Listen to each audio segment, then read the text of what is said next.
MV Farhan 10 launch প্রচুর পরিমাণ যাত্রী নিয়ে কিন্তু ঢাকা থেকে মনপুরা হাতিয়ার উদ্দেশ্যে ছেড়ে যাচ্ছে। ঈদ স্পেশাল ট্রিপের এমভি ফারহান 10 লঞ্চ ছেড়ে যাচ্ছে মনপুরা হাতিয়ার উদ্দেশ্যে। প্রচুর পরিমাণ যাত্রী,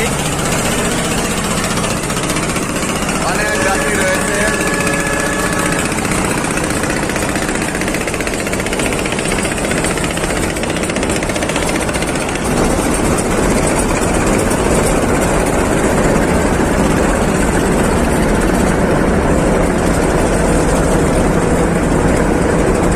যেহেতু আগামীকালকে ঈদ, তো আজকে কিন্তু সদরঘাটে প্রচুর যাত্রী চাপ রয়েছে।